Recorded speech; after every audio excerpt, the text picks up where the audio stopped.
Bom dia, Poema. Vocês estão felizes? Eu vou começar aqui do jeito que era para eu terminar, né? Porque eu já estou toda borrada aqui. Eu estou acabada ali. Meu marido falou assim: Bruna, seu olho está todo preto. Mas finge que vocês não estão vendo, tá?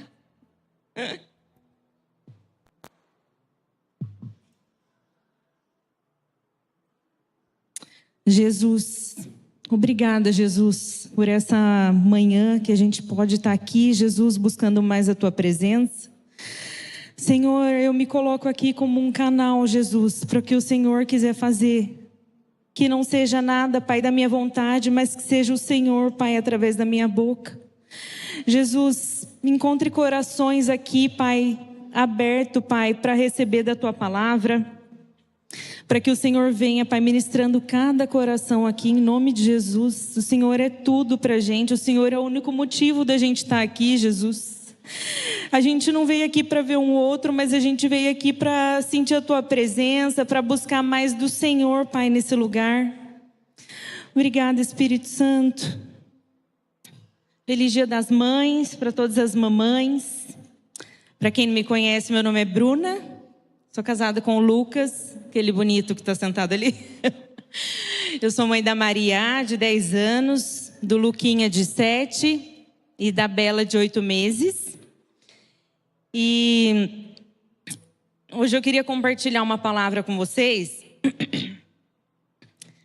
que eu coloquei aqui o título dela, que é Um Encontro que Mudou Tudo. E eu vou ler alguns versículos de João 4. Vocês já devem conhecer essa história, mas eu vou ler aqui pra gente. Jesus estava voltando. Jesus estava voltando para Galileia e era necessário passar por Samaria. Cansado da viagem, ele sentou perto de um poço. Gente, eu sou meio chorona, tá? Eu até falei pro Lucas que eu ia falar, se tinha como colocar legenda quando eu começar a falar igual o Minions aqui, porque eu choro muito quando eu começo a falar das coisas de Jesus. Ai, vamos lá, vamos ver, Jesus me ajuda. E aí, ele teve que passar por Samaria, ele cansado da viagem, ele sentou perto de um poço. E os seus discípulos tinham ido buscar o que comer. Era por volta do meio-dia. Nisso, veio uma mulher samaritana tirar água. Jesus lhe disse: dê-me um pouco de água. E aí a mulher samaritana perguntou: como o Senhor, sendo judeu, pede a mim, uma samaritana, água para beber? Ela perguntou isso porque os judeus não se dão bem com os samaritanos. E aí Jesus respondeu: se você conhecesse o dom de Deus e quem está te pedindo água, você lhe teria pedido e ele lhe teria dado água viva. A mulher disse, e ela ainda não estava entendendo, porque ele estava falando de algo muito mais alto. E ela estava falando ali do que ela estava vendo, e ela olhou e falou: como assim? Você não está com nada na mão, como que você vai me dar água? E aí Jesus falou: quem beber dessa água que você está vindo buscar, vai ter sede outra vez. Mas quem beber da água que eu lhe der, nunca mais terá sede. Ao contrário, a água que eu lhe der se tornará nele uma fonte inesgotável, a jorrar para a vida eterna. A mulher disse, aí ela começou a entender, ela falou: Jesus, dê-me dessa água para que eu nunca mais tenha sede, nem precise voltar aqui para tirar água. Ele disse, então ele atraiu ela e aí ele foi e começou a tratar. E aí ele falou para ela: então tá, vai e chama o seu marido e volta aqui. Aí ela falou: eu não tenho marido. E Jesus disse: você falou corretamente ao dizer que não tem marido. O fato é que você já teve 5 e o homem com quem agora vive não é o seu marido. O que acabou de dizer é verdade. Aí ela foi e se tocou, ela falou: eu vejo que você é um profeta. Aí ela foi e começou a fazer uma pergunta para ele: os nossos antepassados adoraram nesse monte, mas vocês, judeus, dizem que Jerusalém é o lugar onde se deve adorar. Jesus declarou: creia em mim, mulher, está próxima a hora em que vocês não adorarão o Pai, nem neste monte, nem em Jerusalém.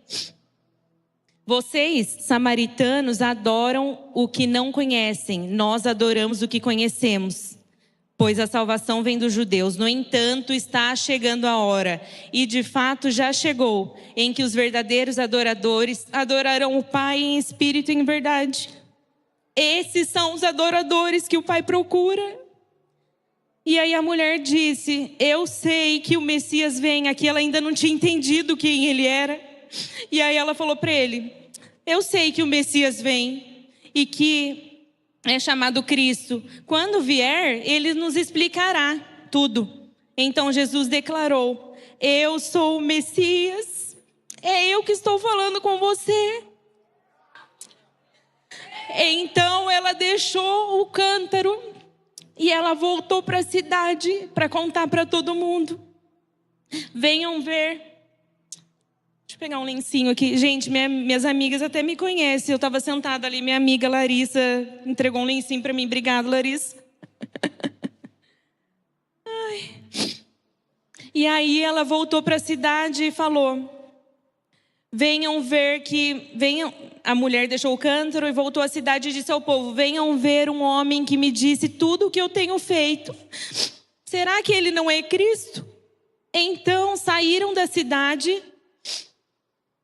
e foram até onde ele estava. Muitos samaritanos daquela cidade creram nele por causa do seguinte testemunho dado pela mulher: ele me disse tudo o que eu tenho feito.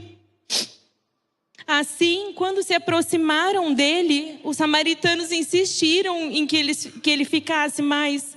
Só que judeu com samaritano não tinha isso, né? Eles não se davam bem.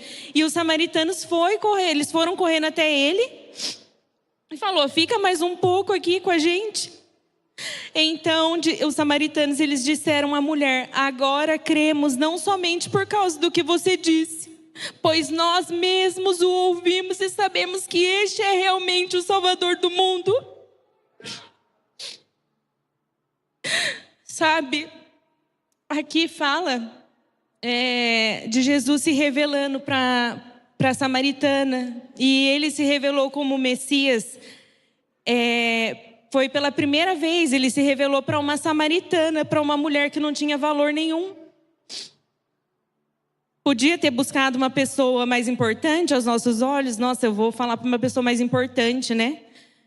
Quem eu sou. Mas ele buscou uma pessoa que ela não tinha valor nenhum para as pessoas. Que nem ela mais tinha esperança na vida dela, né?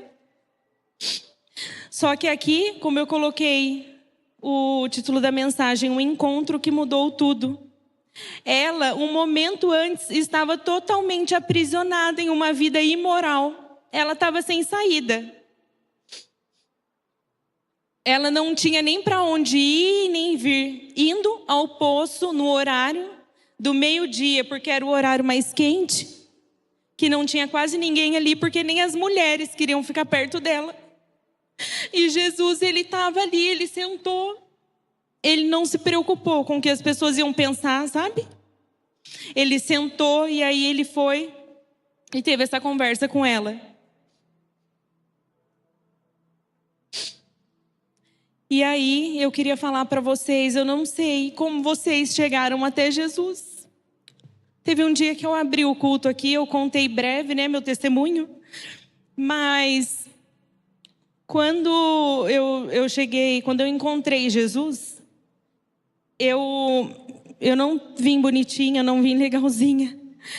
Eu estava totalmente quebrada, sabe?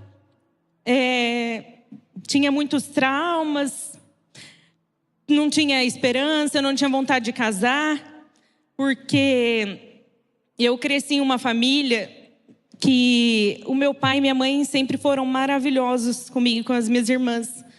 Mas o meu pai, ele não conseguia ser fiel à minha mãe. E desde criança, eu lembro que tiveram várias traições, coisas que assim, já chegou a um ponto que já não era nem mais escondido, sabe? Ele já sabia que a gente descobria e ele ia fazer de novo. E então eu cresci vendo isso, e para mim eu falava, meu Deus, é isso que é casamento? A minha mãe sofrendo desse jeito? Eu não quero. E na minha cabeça foi ficando, eu fui crescendo, e aí eu ficava... Aí depois, quando eu estava maior, eu ficava assim, meu Deus, eu não posso me apaixonar, porque eu vou sofrer. E então, na minha infância, eu fui crescendo, vendo tudo isso. Muitas brigas, né? Era normal na minha casa eles brigarem. Ele fazia uma coisa, aí ela descobria, brigava, aí melhorava, aí fazia de novo. Então, foi um ciclo sem fim. E quando... Vou tomar uma aguinha aqui, gente, peraí.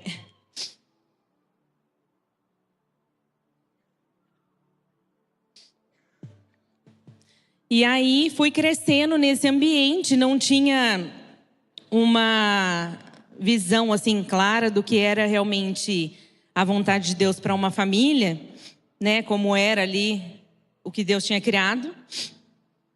E fui crescendo. E aí, quando eu tinha uns 8 anos, mais ou menos,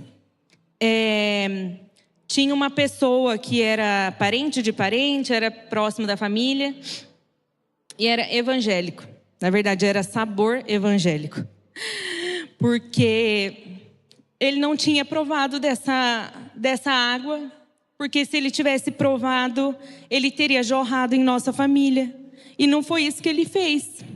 Porque quando eu tinha 8 anos, ele me molestou. E eu, uma criança, sem entender nada, e eu olhava e falava, ué, mas é amigo da família? Ele gosta da gente, por que ele está fazendo isso? E graças a Deus não chegou a acontecer o pior, mas ele me tocou, sendo uma criança de 8 anos, e eu ficava, Jesus não, né? Eu pensava comigo, o que é isso? Tipo, tá estranho esse negócio? E ele era crente. Então, eu cresci com raiva de crente também. Porque eu falava, o que é isso? E na minha cabeça, eu olhava e falava, crente é tudo mentiroso. Eu tinha isso na minha cabeça. E cresci com isso, sabe? Eu pensava assim, eles ficam lá na igreja, tira tudo os demônios ficam tudo na porta. A hora que eles saem, pega eles tudo de novo. Eles são tudo mentiroso. E aí, cresci com esse negócio na cabeça. Hoje em dia... Jesus me curou disso, né? Mas eu não sei até, né? Pensa se essa mensagem chega nessa pessoa. E eu queria dizer que ele está perdoado. Que Jesus me curou. Hoje eu sou uma pastora, eu tenho minha família. Sabe? Mas como eu queria que ele tivesse experimentado de verdade dessa água viva. Como eu queria se ele tivesse pregado para minha família lá atrás. Imagina? Quanta coisa podia ter sido diferente. Mas e aí, fui crescendo, fui, né, tendo as amizades ali, fui crescendo e saí pro mundão. E então, fiz tudo que é normal no mundão. E quando eu estava no penúltimo ano da faculdade, eu conheci Jesus e aí eu cheguei aqui na Poema. Foi em 2009. E aí, cheguei aqui e aí eu me apaixonei. Eu falei, era essa água que eu estava procurando. Eu estava tentando me saciar no mundo com todos os tipos de água que tinha por aí. E aí, quando eu encontrei Jesus, eu falei, era isso que estava faltando. E aí, eu lembro que eu fiquei tão apaixonada, eu estava na faculdade, assim. Aí um dos meus amigos falava assim, é modinha, a Bruna daqui a pouco para com essas graças de igreja. E aí eu estou até hoje aqui, glória a Deus. E eu lembro que eu fiquei assim, meu Deus, meus amigos precisam conhecer Jesus. E aí eu lembro que um dia eu falei para uma amiga minha assim, vamos no culto das mulheres? Só que eu não sei se eu estava tão emocionada e falei rápido. Ela falou assim, vamos. Aí eu, nossa, que rápido, né? Falaram que era difícil. Aí ela falou, aonde? Aí eu falei, lá na igreja. Ela, como assim na igreja? Aí eu, na minha igreja dela. Eu tinha entendido o clube das mulheres. Falei, não deu certo. E eu feliz, achando que ela queria vir para o culto das mulheres. Mas aí fui ali, passando por esse final da faculdade e conhecendo Jesus. E aí cheguei aqui na Poema, que ainda era lá no Jabuticabeiras, em cima de uma peixaria. Eu não entendia nada, mas eu ia. Era em cima de uma peixaria, tinha uma placa de peixe. Aí eu ficava assim, gente, o que tem a ver peixe? Eu achava que a placa era da igreja, mas não era da peixaria de baixo. Mas eu continuei indo. E aí eu falei, vou ficar observando aqui, que eu não estou entendendo, mas eu vou começar a entender. E aí fui, e aí Jesus começou a curar o meu coração. E aí ele foi me tratando. E aí eu me envolvi com GCs. Todo mundo aqui participa de GC? Tem alguém aqui que não tem GC? Não tem? Quem não está em GC e quiser participar, tem o Welcome que fica lá na frente. Eles podem pegar o seu telefone e passar todas as informações para vocês. Porque faz muita diferença na nossa vida quando a gente está envolvido num GC, quando a gente está aqui com os nossos irmãos, porque a gente não luta sozinha, eles nos ajudam. Para vocês verem, a Lari ali, ó, ela sabia que eu ia ter que lutar, ela trouxe o lenço, as meninas estavam intercedendo por mim. Então, é uma família mesmo, você se sente acolhido, sabe? Então, quem não está em GC, fica perdendo tempo aqui só vir no domingo, vem para o GC, vem fazer parte, sabe? Vocês não vão se arrepender. Tinha até um casal, há um tempo atrás aqui, que eu fui conversar, falou, a gente está mais de 1 ano vindo aqui, mas a gente vem só no culto. Aí eu falei, você não está indo em GC? Você vem só no culto. Sim, eu falei, não, você tem que ir para o GC. Agora ela está no GC, já tem mais de 2 anos. Então, façam parte de um GC, para o bem de vocês. E aí, quando eu fui entendendo de Jesus, estava aqui, e aí eu comecei a ficar preocupada, porque eu falei, Jesus, e a minha família? Eu não quero ir sozinha, não quero que o Senhor salve minha família. Pelo amor de Deus, Deus. E aí eu ficava... E eu comecei a pensar, e eu falei, meu pai acho que vai ser difícil. Porque ele brigava, até porque eu ia na igreja, ele falava, você não sai da igreja? Eu vou mandar sua cama lá para a igreja. Nossa, Bruna, sua vida é igreja. E aí eu comecei a orar, e falar, Jesus, encontra a minha família. Como que o Senhor vai fazer para salvar meu pai? Eu não sei, porque ele é meio duro na queda. Mas eu creio que o Senhor consegue fazer o impossível. E aí, foram passando os anos. E aí, depois de 29 anos que minha mãe estava junto com meu pai, ela não aguentou mais, ela foi embora. E aí o meu pai tomou o primeiro baque dele. Aí ele começou a vir aqui na igreja. Só que ele não conseguiu manter porque as águas aí de fora ainda atraíam muito ele. E aí eu sofria, eu falava, meu Deus, o que vai... Jesus, me ajuda. Aí eu lembro que uma vez o Leandro falou que quando ele estava separado da Érica, toda vez que ele ia tomar a Santa Ceia, ele pegava a ceia e falava, eu coloco a Érica aqui dentro. E aí eu vinha aqui no culto, eu ficava assim, eu coloco meu pai aqui dentro, eu coloco a minha mãe aqui dentro. Falei, Jesus, eu creio que esse aqui é o seu sangue. Lava a minha casa, lava a casa dos meus pais, lava a casa deles com o teu sangue, tira tudo que não é do Senhor. E aí, o meu pai ainda não vinha. Não vou falar a data que é capaz de eu errar aqui, mas... esse ano vai fazer 3 anos que meu pai faleceu. Então, a gente descobriu uma doença. Ele estava com fibrose pulmonar. E aí a gente começou a correr para tratar, para ver o que tinha que fazer. E só um detalhe que eu não contei para vocês verem como era tão feio o negócio, do jeito que meu pai era, que quando eu era criança... Eu já cheguei a atender telefone de amante dele falando assim, e uma criança de 9 anos atendendo, e a mulher falando assim, ele está aqui comigo, tipo, era amante, e tipo, querendo atingir mesmo a gente, sabe? Então foi muito feio o negócio. E Então, aí voltando aqui, quando ele ficou doente, aí a gente começou a tratar, começou a cuidar. Foi 1 ano de quando a gente descobriu. 1 ano depois, ele faleceu.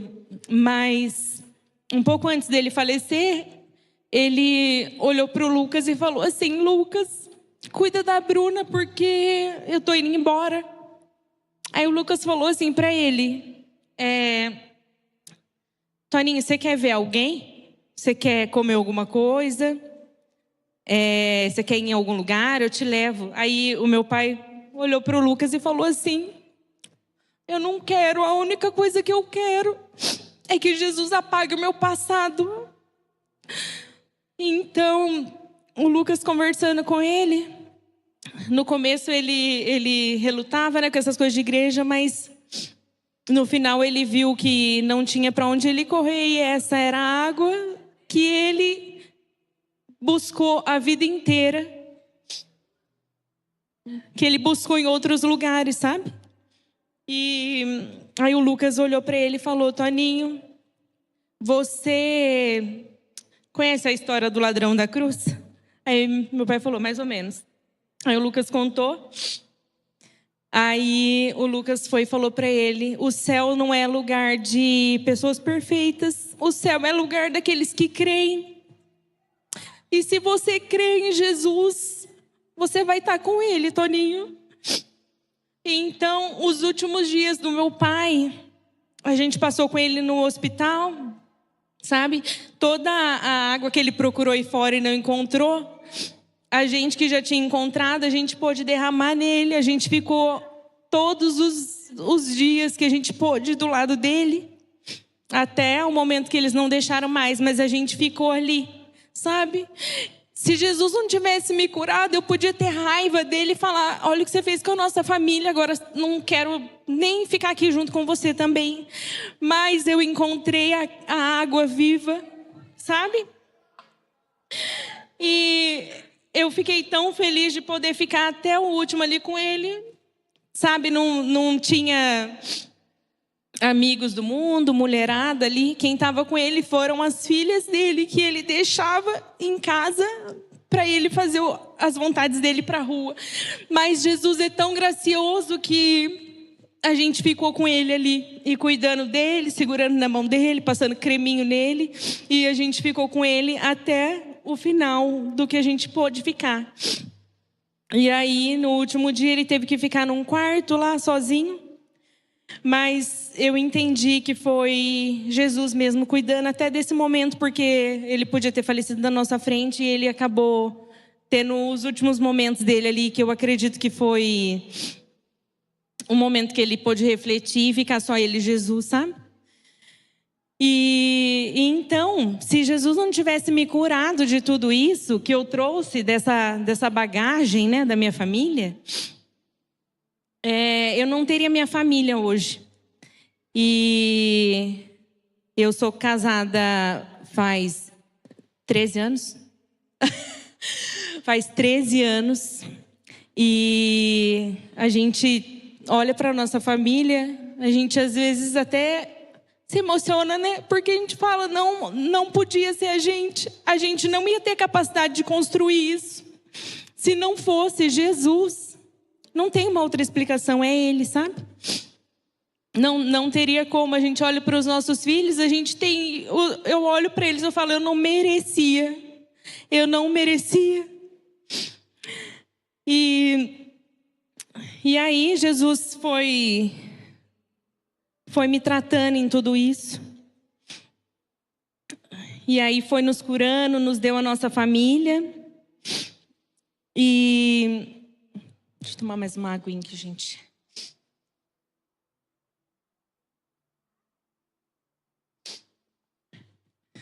Então, eu não sei assim como você se sente. Eu não sei se você se sente diante de Jesus, você pensa: eu não tenho valor, ninguém me vê. Olha a família que eu vim, você acha que eu vou conseguir construir algo? Eu posso falar para vocês que Jesus, Ele muda toda a história. Sabe? Quando você busca Ele, você aceita, ele sempre vai vir com convite. A Leilane falou outro dia aqui na pregação que nunca foi falta de chamado, mas sempre foi falta de resposta. Então Jesus, ele sempre está ali chamando, ele sempre está ali com um convite. E nunca foi falta disso. O que falta às vezes é a resposta, né? A resposta da nossa parte. Mas eu estou aqui para falar para vocês de onde eu vim. Se vocês vissem, é que eu não sei se eu consegui passar assim, mas se vocês vissem ali tudo que a gente viveu por anos, você ia falar: meu Deus, o que vai dar essas meninas aqui? E só que Jesus pode mudar toda a história. Eu não sei se vocês não têm esperança mais, como essa mulher aqui que estava no poço. Ela não tinha valor nenhum ali para a sociedade onde ela morava ali. As pessoas olhavam, as mulheres não queriam estar perto. Vocês imaginam uma mulher que você fala: meu Deus, não quero nem chegar perto. Um homem, então, conversar com ela, piorou. Um judeu, então, piorou. E aí Jesus vem e mostra que ele quebra tudo para cumprir o que ele tem que cumprir, para ele amar mais um pouco, para ele curar. E ela, quando ela saiu, ela virou a primeira evangelista samaritana. Vocês têm noção? Ela fez primeiro do que os discípulos de Jesus. Porque ela saiu correndo para contar. Os discípulos nem tinham feito ainda, ela já correu para fazer em Samaria. E hoje é noite de Santa Ceia. Noite não, gente. Manhã. Hoje é manhã de Santa Ceia. E o que eu queria falar para vocês, o inimigo, ele sempre vai vir com acusação. Mas Jesus, ele sempre vai vir com um convite para você. E ele vai vir com um convite. E ele vai te falar: quem beber da água que eu lhe der nunca mais terá sede. Sabe, vocês creem nisso? E